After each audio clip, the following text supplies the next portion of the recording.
Nick Whalen, John McKechnie here with you. This is the NFL Week 8 edition of the RotoWire Fantasy Football Podcast, NFL Betting edition. John, I'm fired up for this week, man. We've been on a nice run these last couple of weeks. Had some good luck with our props. We both went 2-1 with our best bets a week ago. And another week where we're starting to see some early season trends reverse. Over these last 2 weeks, John, road favorites are 12-0 straight up and against the spread. The 5 most popular sides at DraftKings all came through. Is the public back? That's the question I have right now. The public, took it on the chin throughout the entirety of September. But hey, we're clawing back. It's good to see. And early on, the big sort of stat that, we were definitely keeping an eye on is big favorites not being able to cover. And, a lot of the time, losing outright, but I think we're starting to see that reverse a little bit. But I think that emerging one of late with these road favorites being able to not just win but cover as well as that's going to really be put to the test this week. Yeah, we've kind of been using the 5.5 points as our line of demarcation to denote a big favorite or a big underdog. And to begin the year, I mean, dogs of at least 5.5 points were on a ridiculous run. One of the craziest runs we've ever seen. 3-1 against the number in week 1, 6-0 in week 2, 5-1 in week 3, even a respectable 3-2-1 in week 4, and then 2-1 in week 5. But these last couple of weeks, things have come back around.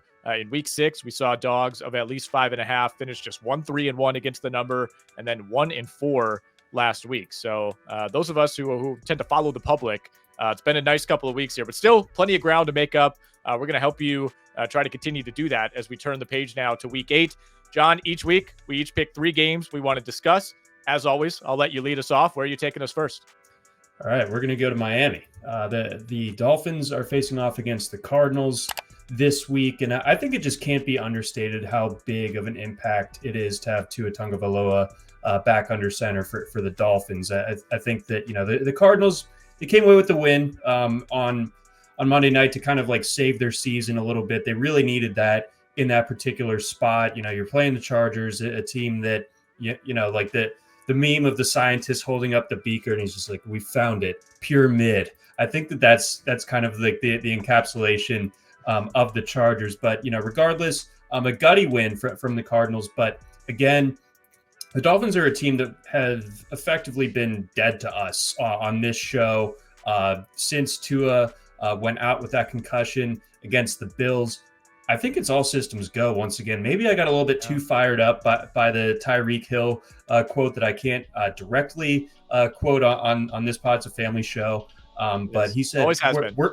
To paraphrase, he said, we're back. Start me this week in fantasy. So I'm ready to throw Tyreek back into my lineups and Jalen Waddle back in my lineups, provided that he's healthy. I did see him pop up on the injury report, but Tua is the big factor here. And Miami having a slight rest advantage here, I think helps a little bit. This is a short week for Arizona. It's a long flight down to Miami. I think the Dolphins are back, especially against a team like the Cardinals. I don't know if I'm ready to, reintroduce them into being a serious team in the AFC East. But I think for this week against the Cards, give me the Fins.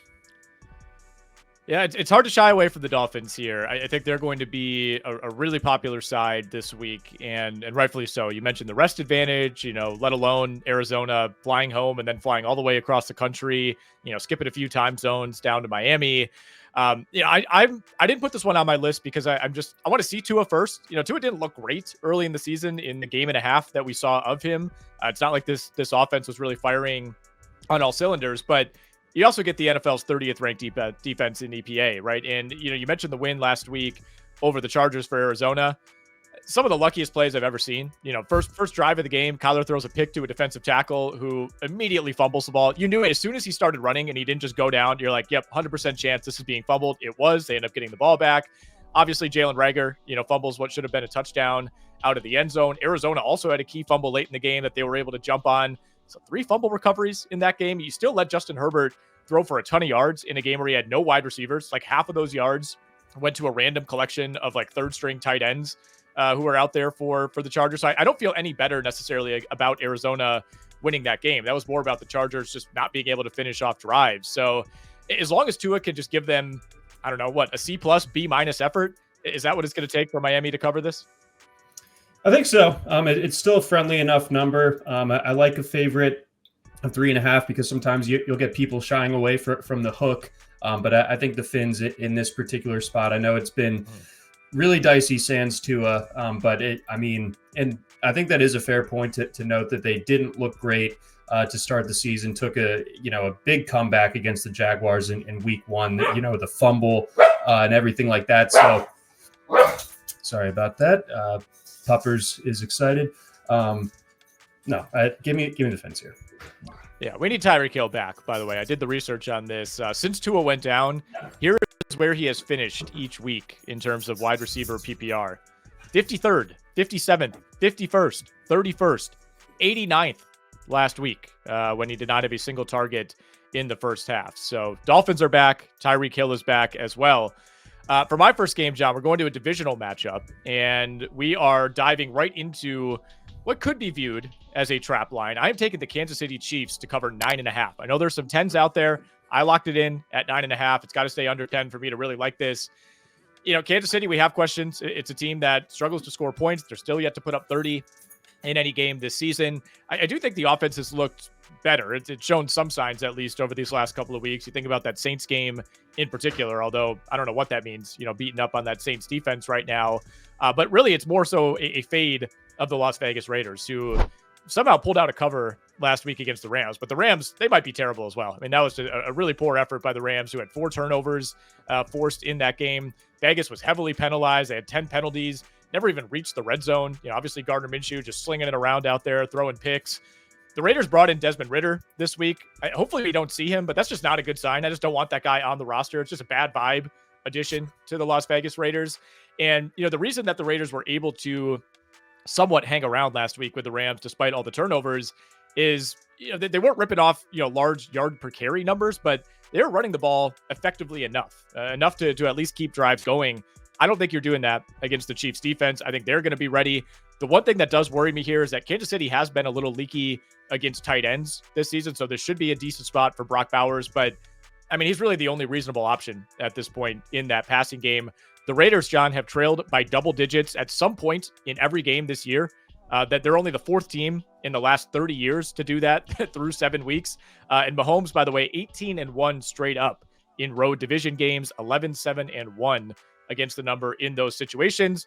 There's also a little bit of a vengeance factor here. Obviously, the Raiders pulled off a straight up win over the Chiefs late last season. They were mocking Patrick Mahomes over the summer. They had the Kermit the Frog puppet out there. Mahomes at the time said, yeah, we'll handle that when we meet them in week 8.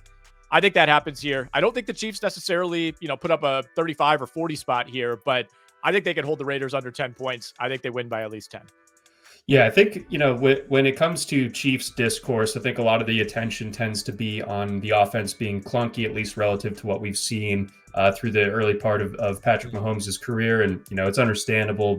Travis Kelce doesn't look quite as good this year. All the injuries in that receiver room and in the backfield have made it really tough for them. But I think something that's been largely under-discussed is just how good this Chiefs defense is. I know you mentioned that the tight end, potential leak in the boat there. But generally speaking, this is a really, really tough defense. And that's not what you want when you're a Raiders offense that can't really seem to get out of its own way. Last week's rushing performance, a total aberration with Alexander Mattison going for over 90 yards. I think that, you can realistically cut that in half and maybe still take the under this time around. And if Minshew is going to be as careless with the ball once again, then, this I think could be a long day. And I think what's sharp about this play is not just the number itself, but I think a lot of people are reticent about backing the Chiefs with the big number.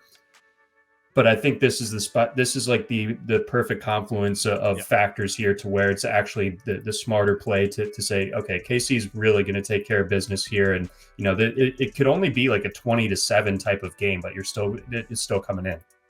Yeah, and I think you laid it out really well. It's one where I think you see the number of points and, your first reaction, maybe you're still thinking about those first 4 or 5 weeks of the season. You're just like, give me the points. I need the points.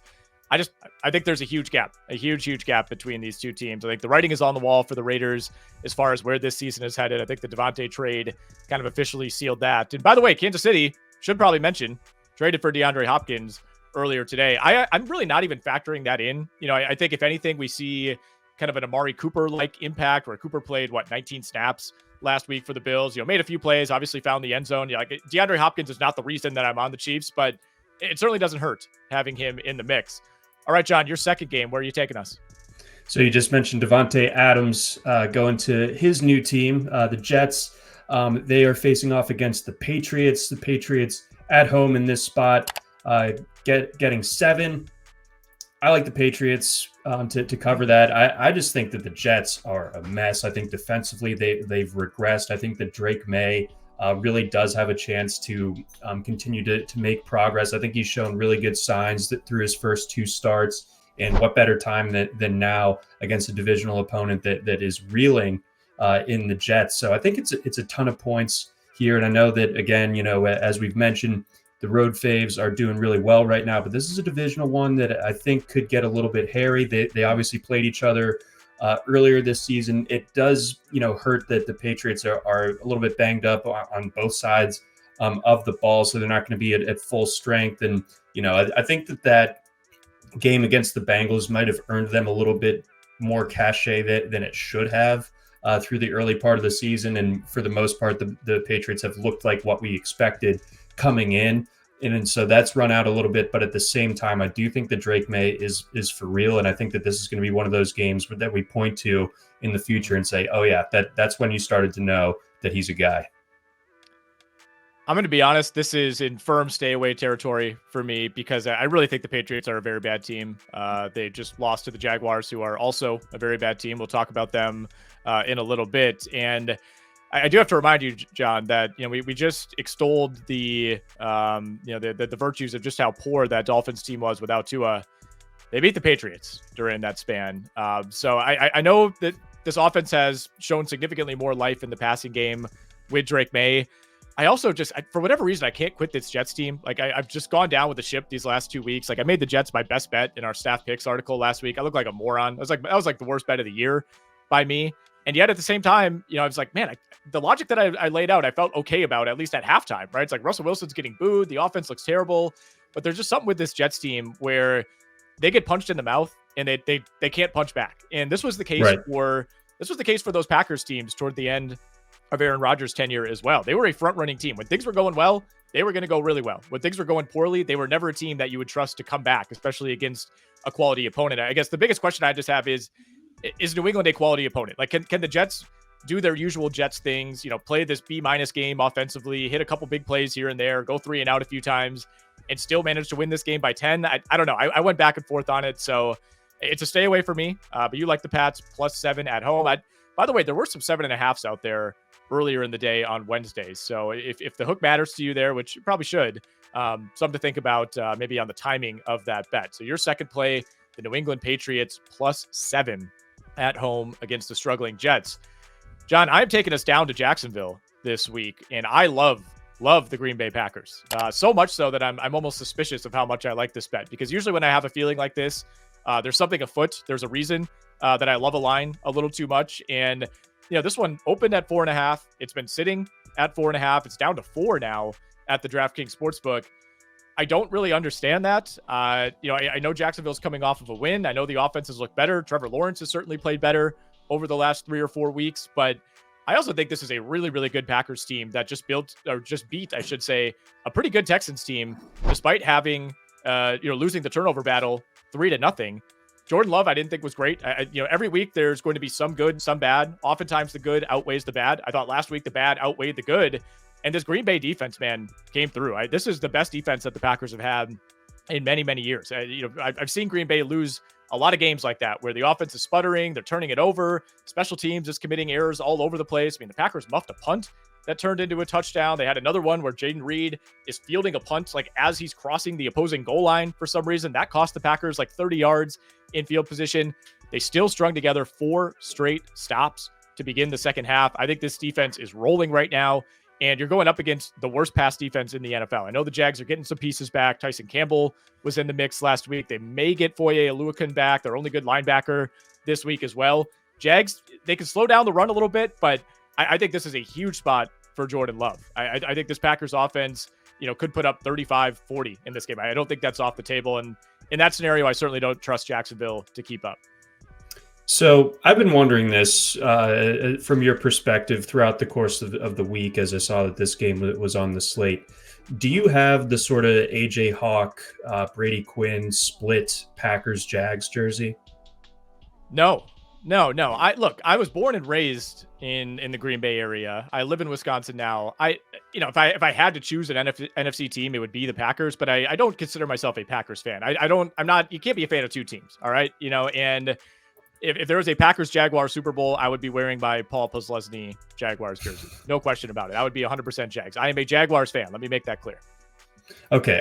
I knew that. I needed the public to know it. And I also just wanted a chance to make an AJ Hawk, Brady Quinn split jersey. I know. Reference. Amazing that we still remember that from our childhood. Like I vividly remember that jersey as well. I spoke to my dad about this, and it's basically like it. You remember stuff from when you were a kid because you have like literally nothing else going on. So the sports can just occupy so much more of your brain space. So yeah, like Catherine Webb. Oh no, that was AJ McCarron. Either way, that's right. The Brady Quinn jersey incident lives in infamy still in my brain and is pushed aside. Probably more important pressing matters in my life. But no, you're right about that. I think about that all the time as well. I don't want to sidebar us too much, but I think the other thing, part of the reason that I still feel like I know more about the 2005 MLB season than I do like the 2022 MLB season is we were sitting there watching these games, like fully watching them, because you did not have a phone to distract you. You didn't have, an iPad to be scrolling on. You weren't like half watching Twitter, half watching the game. Like if you were watching a game, you were watching that game. That's right. And also, we would, especially being kids, like you're home over the summer, like you're getting 3 reps of Sports Center in every single day. You know everyone's stat lines from the night before, and you know the lineups, you know the highlights you can point to, and the lack of distraction there allowed for full absorption of, say, Josh Hamilton's breakout season of 2008, something like that. But I think you covered this game extremely well. I think the Green Bay is the side to go with. In this spot, the Jags still have some work to do to earn our trust back against the number. Yeah, they're not a good team. They're not a good team. Don't let anybody fool you. They gave up over 250 passing yards to Drake May last week. They were down 10-0 to the Patriots to begin that game. They've given up 35, 34, 47 already this season to some questionable offenses. Don't take the bait here. I think the Packers cruise to 6-2. And by the way, the last thing I'll say before we finally move on is that Jacksonville did not take the bye coming off the London game. So yeah, they're at home here. In theory, it's equal rest, in terms of when these games took place, but they had to fly back from London, and almost every team takes the bye in that scenario, and they did not. So I would say advantage Green Bay there. All right, John, we each have one game remaining on our respective ledgers. You are taking the Miami Dolphins -3.5. You're taking the New England Patriots +7. Where are you going for your third game? Well, I've walked into the fire every week in at least one of my 3 games. And I'm doing so again in this particular setup. I like the Cincinnati Bengals -1.5 against the Philadelphia Eagles. And the Bengals have yet to cover a spread at home this season.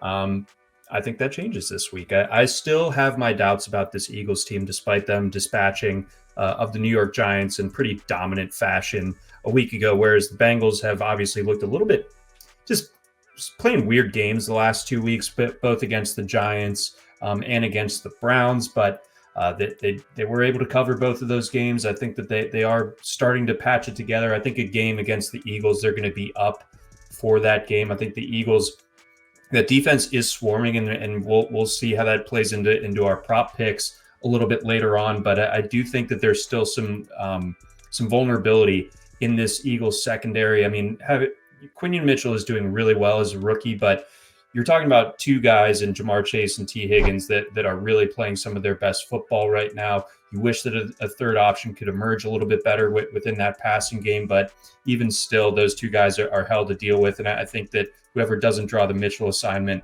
I think is going to be in line for a big day here. So I wonder if Philadelphia can keep up if they get behind in this particular game. I know that they have the weapons, of course, with A.J. Brown and company, but I still think that they're a team that needs to run first in order to get everything going. If you overexpose Jalen Hurts in the passing game, get him up to 35, 40 attempts, I I think you get the diminishing returns there. So I like the Bengals in this spot at home. I think this is the first time that they get their cover in front of the home fans this year.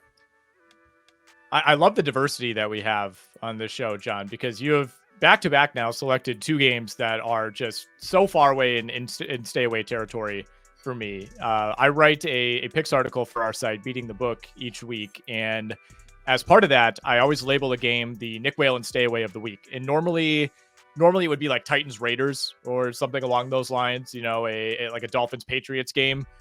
This week, we're going with two big boys. Eagles Bengals was the obvious stay away for me. I have absolutely no idea what's going to happen in this game. I actually am going to go with the Eagles, essentially just because they're getting points here. I don't know what to think. I mean, these teams, they're different, but they're also in some ways having mirror image seasons. I think, you know, you look at these last couple of games specifically, you know, both teams seem to be moving in the right direction. And yet I think if you asked Bengals fans and asked Eagles fans, like, hey, how do you feel about your team? I think both fan bases would be like, I don't know. I know we're winning games, but I don't feel great about it. Like, you know, Philly held the Giants to 2.2 yards per play last week, which is preposterous. I mean, far and away the lowest of any team this season. In that same game, which Philly won by 3 scores, the Eagles went 1 of 13 on third down. Jalen Hurts attempted 14 passes for barely over 100 yards. You know, I think both of these teams, it feels like, will just kind of run into a wall over and over and over. They'll go 3 and out like 3-4 possessions in a row. And then all of a sudden, you know, they'll return a kick or they'll hit a 45-yard touchdown to AJ Brown. It's really hard for me to get a read on either side.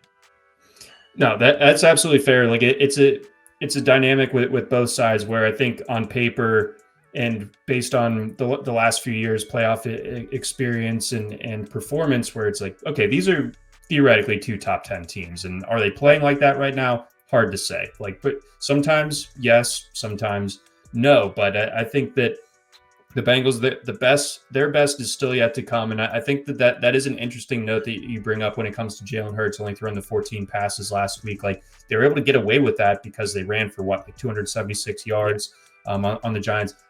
I don't love this Bengals run defense, but I think it's going to show up a little bit better than that. So I think Hurts is going to have to throw them into this game a little bit more. And if it's a QB on QB battle, I like Burrow.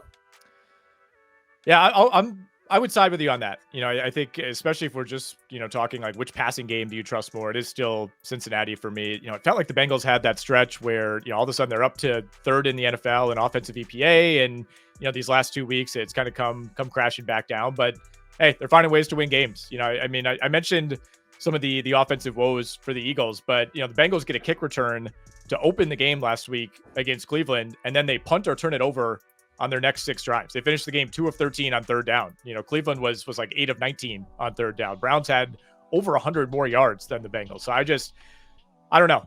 I'm staying far away from this one, but I'm glad you have a lean on it. So your third game, you are taking the Cincinnati Bengals to win this game and cover the 1.5 at home. John, I'm going to another big number for my third game. We are really riding the favorites trend and the public trend that's been coming through for us the last couple of weeks. As you may have heard, Andy Dalton and his family were involved in a vehicle accident this week. He will not be starting for the Carolina Panthers. That means you know who is back under center, Bryce Young. So this is an auto pick for me. Denver minus 9.5 going up against Bryce Young in the Carolina Panthers. This is a Panthers team that I think even if Andy Dalton was starting this week, I would not feel great about them covering a big number. I think the Dalton honeymoon period has started to wear off the last couple of weeks. You know, he comes in and beats the Raiders right away. Ever since then, I mean, they've just been getting pasted every single week. Carolina is 1 in 13 against the first half spread in its last 14 games. They are constantly playing from behind. They are not a team, especially with Bryce Young, that is built to come from behind. And, you know, for better or for worse, unfortunately, I'm starting to respect this Denver team. I was really low on Bo Nix. I was really low on Denver early in the year. But, man, I mean, this defense is unassailable. You know, you don't want to take too much out of last week against the Saints because that was just such a battered team, and that game felt like it was over right away. But even despite some, like, comically bad throws from Bo Nix, he's getting better and better every week. He's using his legs a lot more. And you're going up against one of the 3 worst defenses in the NFL. So it's really hard for me, you know, barring some just disastrous plays from Bo Nix, which could happen. But barring that, like as long as Denver plays even a relatively clean game, it feels like we could see a similar result to last week. Bo Nix versus Bryce Young feels like the Iron Bowl all over again. But I think the key detail here is this Denver defense versus Bryce Young. I think that's just such a one-sided matchup. Patrick Surtain was able to practice in full on Wednesday. For anybody's money, he's the best corner in football right now. Not that the Panthers were going to be able to throw much regardless, but I think that he makes it a tough defense even tougher in this spot. The Denver defense has really traveled well this year. I feel like, we've seen it against the Bucs, we've seen it against the Jets, and we saw it last week against the Saints, although in kind of a funky setup. So I think that we're looking at, if we're looking at team totals, I'd be interested in the under on the Panthers here. And I think that, by hook or by crook, the Broncos are going to be able to scratch enough together. Javonte Williams is starting to play well. Troy Franklin, not super involved, or he's getting more involved. He's not been super efficient just yet, but he does have the connection with Nix from their Oregon days. So I think that, there's just enough cobbled together on this Broncos side of the offense to where, you would have never thought a month ago that you were taking the Broncos with that many points. But when it is the Panthers and when it is Bryce Young, you kind of have to. It's a shocking number. A shocking number, to be sure. This is, by the way, 27 consecutive games now that Carolina has been an underdog. So still far away from getting this thing on track. Broncos, by the way, are an extended rest. We should mention that as well. So a lot of things favoring the Broncos here. And if you want to tail John on the under on the Panthers team total, 16.5 is the number right now at BetMGM. Let's talk some props, John. We record this on Wednesday evenings. So, prop market is still maturing, especially when we have as many injuries as we have around the league right now. But I know you and I each have 5 props that we like. I'll let you run through yours first. All righty. So I'm going to lead things off. I know the Cowboys are coming off the bye, and I know that the 49ers are reeling a little bit right now, but I still like Dak Prescott under 247.5 passing yards. He's played poorly against his 49ers defense before. It's not quite the same as it's been in recent years, but I think that this could be a difficult spot for him. And really, it's a one-trick pony offense. If it's CeeDee Lamb not crushing it, then I think that this passing game as a whole just kind of falls apart. I think that Joe Burrow is going to get flushed from the pocket a lot, and he showed some wheels, especially against the Giants a couple weeks ago. So I'll take the over on his 14.5 rushing yards. It's a low but gettable number. He's only got to, just kind of break contain once, and we're seeing the over. I'm going to stick in Cincinnati with my next one. I like T. Higgins over 70.5. He is 70.5 receiving yards. He has hit that number each of the last 3 games. Again, I think that the Eagles have a gettable secondary. I think Jamar Chase is going to, take up a lot of oxygen in that Philly secondary, and I think T. Higgins is going to be able to not only get enough targets, which he certainly has in recent weeks, but also convert efficiently. I like a DJ Moore anytime touchdown. You can get that at plus 185. If you remember correctly, so they played Washington on Thursday night last year, and that was the evisceration of all eviscerations. This Washington defense, regardless of what happened last week against Carolina, still has the stank on it. And I think that DJ Moore, little homecoming, PG County, Maryland, I like him at play. You're almost getting 2-1 for him to score a touchdown with the Bears coming off the bye. Jump on that. And I'm interested to see what his 2 touchdown odds are as well. He could have a monster game on Sunday. And then rounding it out, I think Kirk Cousins bounces back against a really banged up Buccaneers secondary. So give me the over 238.5 passing yards for Kirk Cousins. I like it a lot, John. I like it a lot. I think this might be your best field of props yet that you put together. That DJ Moore one, plus 185. Let's go. It's Commanders defense is getting better, but it's still not a plus unit by any means. I like Jordan Love over 2.5 passing touchdowns. You can get that at plus 180. Most quarterbacks, you'll notice, get the standard 1.5. No, Jordan Love this week, 2.5. I don't care. I think he throws at least 3. Again, that's plus 180. Aaron Jones over 69.5 rushing yards. Thursday night prop. We'll have to look back in retrospect by the time you hear this or watch this and see if it hit. But I think it does. I don't trust that Rams defense. Anthony Richardson under 186.5 passing yards. That's minus 110 going up against Houston. I know we went over this number in week 1. We all remember that as the Anthony Richardson completing like 3 Hail Marys game. I don't think that happens again. I am not in on Anthony Richardson. You like T. Higgins receiving over. I'm going Jamar Chase over 73.5 receiving yards. Both those guys have been really consistent for Cincinnati so far. And then Javonte Williams. I think this could be another game where if Denver is able to inevitably build a lead against Carolina, they keep the ball on the ground. Javonte Williams over 63.5 rushing yards. And I don't mind a little sprinkle on Bo Nix over 27.5 rushing yards as well. I mean, this Carolina defense, man, it feels like it gets worse and worse every week. And, essentially there being no difference from Jaden Daniels to Marcus Mariota last week, that was alarming. Yeah, and, is that a Jaden Daniels or is that like a Cliff Kingsbury? Is he just the Wizard of Oz now or what? But either way, you can't get panched by Mariota like that. That's no bueno if you're Carolina.